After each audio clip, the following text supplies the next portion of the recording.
জাতীয় নাগরিক পার্টি এনসিপির কেন্দ্রীয় কমিটিতে কেউ দুইবারের বেশি সভাপতি ও সাধারণ সম্পাদক থাকতে পারবেন না। কেন্দ্রীয় কমিটির মেয়াদ হবে ৩ বছর। দলটির সাধারণ সভায় এসব সিদ্ধান্ত হয়েছে। শুক্রবার বিকেলে এই সভায় এনসিপির খসড়া গঠনতন্ত্র অনুমোদন করা হয়। পরে সংবাদ সম্মেলনে জানানো হয়, খসড়া গঠনতন্ত্র মতে পার্টির সভাপতি ও সাধারণ সম্পাদক কাউন্সিলের মাধ্যমে নির্বাচিত হবেন। কেন্দ্রীয় কমিটির মেয়াদের সবশেষ ৯০ দিনের মধ্যে অর্থাৎ মেয়াদ শেষ হবার আগে পরবর্তী কাউন্সিল আয়োজন করতে হবে। এদিকে নিবন্ধনের জন্য নির্বাচন কমিশনে আগামী ২২ জুন আবেদন করবে দলটি। এছাড়া জুলাই মাস জুড়ে কর্মসূচি পালনের কথাও জানানো হয় সংবাদ সম্মেলনে। এনসিপির সভাপতি এবং সাধারণ সম্পাদক সরাসরি কাউন্সিলরদের ভোটে নির্বাচিত হয়ে আসবেন।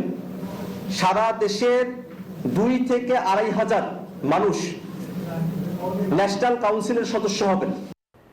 বান্ডেল থাকলে প্রতি সেনমানিতে টাকা বাঁচবে।